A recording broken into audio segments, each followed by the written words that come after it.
Então, dando continuação ao nosso curso de Python que está sendo feito aí no canal, na aula de hoje a gente vai ver o que são e como funcionam os laços de repetição e como eles podem estar ajudando a gente a economizar código e estar repetindo a mesma ação várias vezes e com limite ou sem limite. Enfim, isso vocês vão ver durante a aula. Mas caso vocês não tenham assistido a última aula, eu recomendo muito que você assista em conjunto com a primeira aula também, porque é um conteúdo muito importante para você estar entendendo o que a gente vai tratar na aula de hoje, tá? Então é isso, vamos lá. Então a primeira coisa que a gente vai fazer aqui no Visual Studio Code, com ele já aberto, claro, é criar um novo arquivo para a aula de hoje, que eu vou dar o nome de aula-04.py. Como já visto, a gente vai ver o que são os laços de repetição. Como o próprio nome diz, eles servem para você repetir uma ação várias vezes, né? Um laço de repetir as coisas. Isso aqui é muito usado em alguns vírus, né? Vírus antigos, porque hoje em dia é bem mais difícil isso acontecer. Mas tem certos vírus que usam esse laço de repetição para executar um programa várias vezes. Isso a gente pode ver mais para frente também. Executar uma ação várias vezes até lotar a memória do computador, o seu computador crashar e ter que reiniciar, né? Enfim, isso daí é uma coisa chata que tem gente que faz só para encher o saco dos outros, porque eles não ganham nada com isso, né? Os vídeos de hoje focam mais em ganhar dinheiro com o que você faz, né? Com as suas informações. No Python a gente tem dois tipos de laço de repetição mais usados, que é o for, que é usado para realizar uma ação um tanto limitado de vezes, né? Você pode definir quantas vezes um código vai ser executado. Já o while, que é o outro laço de repetição mais usado, ele é mais usado para você executar uma função com uma verificação. Por exemplo, o while 1 for menor que 2, ele vai executar uma ação que vai estar dentro do bloco dele, né? Mais uma vez, a indentação dele é igualzinha do if, tá? É interessante você manter essa indentação, porque senão seu código não vai funcionar. Então vamos supor que eu queira printar no console uma lista de números. Como que a gente faria isso utilizando o laço for, que seria o ideal para essa situação? A gente também pode fazer com while, a gente vai fazer isso também, tá? Mas vamos começar com o for.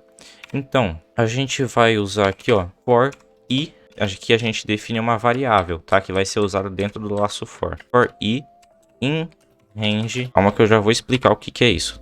1 a 10, 2 pontos, 20 i, perfeito. O que a gente está dizendo para o Python aqui então? Olha, se eu tentar traduzir do português para vocês vai ficar estranho. O for, ele tem uma tradução literal, mas nesse caso aqui não faz tanto sentido, tá? Vocês podem pesquisar aí, eu vou colocar na tela para vocês a tradução. Não faz sentido. O for seria mais ou menos um para algo, né?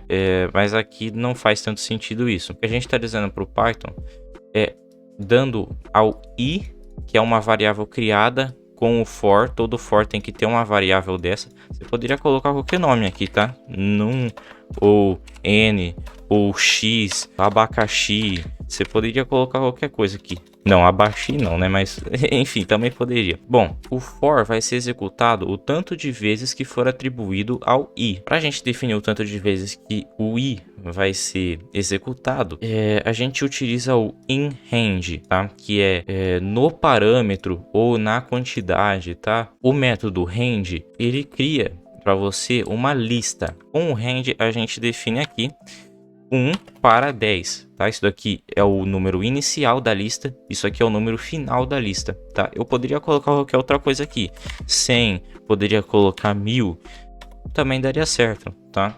Só que ia demorar um pouquinho mais, né? Até porque nenhum processador aguenta contar até 1 bilhão que seja, mas enfim, você colocando um número aqui, mais ou menos até 1000 aí, talvez o seu computador faça isso rápido, tá? Vamos executar o código aqui, vamos ver o que vai acontecer. Olha só. Olha lá, ó, ele contou de 1 a 9 para mim. Por que de 1 a 9? Porque o último número da lista é sempre menor do que o que você define aqui, tá? É sempre um número menor.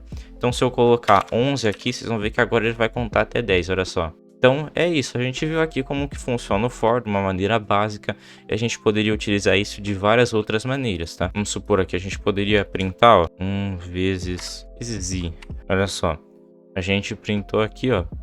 A gente fez ele contar, né? Multiplicar de pouco em pouco. Então ele começou multiplicando i por i, que seria 1 vezes 1, dá 1. Aí depois ele multiplicou 2 vezes 2, que seria 4, né? Depois ele multiplicou 3 vezes 3, que é 9. Aí depois ele multiplicou 4 por 4, que é 16, multiplicou 5 por 5, que é 25. Enfim, vocês entenderam a lógica aqui, né? Até chegar no 10, que resulta em 100, né? Quando é multiplicado por si mesmo. E agora a gente vai ver como que a gente pode fazer essa mesma coisa com o while. Eu recomendo que você evite utilizar o while em qualquer projeto seu, porque ele é mais pesado. Vocês vão entender até mesmo pela diferença na quantidade de linhas que a gente vai utilizar para o while e para o for. Olha só. Vamos começar aqui digitando while. While, para quem não sabe, significa enquanto, tá? Então, enquanto i for menor que 10, ele vai printar i. E vai ser igual a 0. Olha só que lógica legal que a gente vai fazer aqui, então. Então, a gente definiu que i é igual a 0. Então, enquanto i for menor que 10, ele vai fazer o seguinte. Olha que legal. Ele vai somar i mais 1, entendeu? Então ele vai atribuir, né? A gente pode até fazer aqui um negócio mais interessante, né? Então, enquanto i for menor que 10, ele vai somar mais 1 para o i.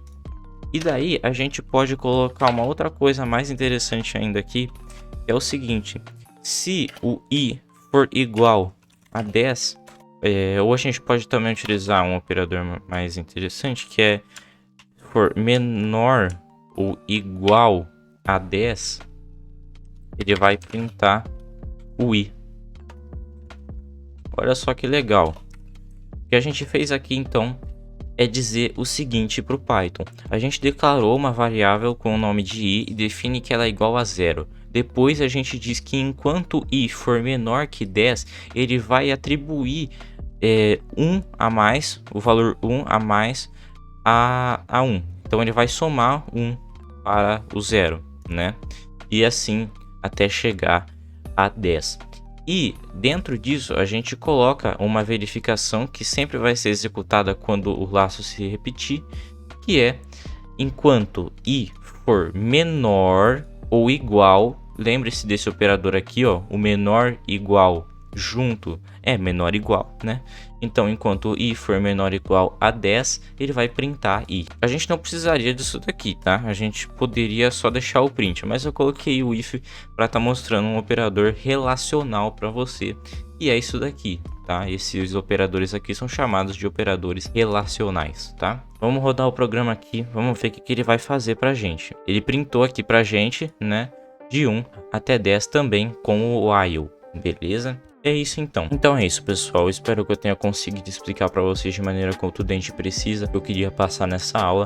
Ela foi uma aula bem mais curta do que o comum, porque não tem tanto conteúdo para a gente estar explicando sobre laços de repetição. É mais isso que eu mostrei para vocês mesmo. E, como sempre, o que eu ensinei nessa aula pode estar sendo utilizado de diversas maneiras. Então é isso, pessoal. Espero que vocês tenham gostado do vídeo. Vou ficando por aqui e até o próximo vídeo.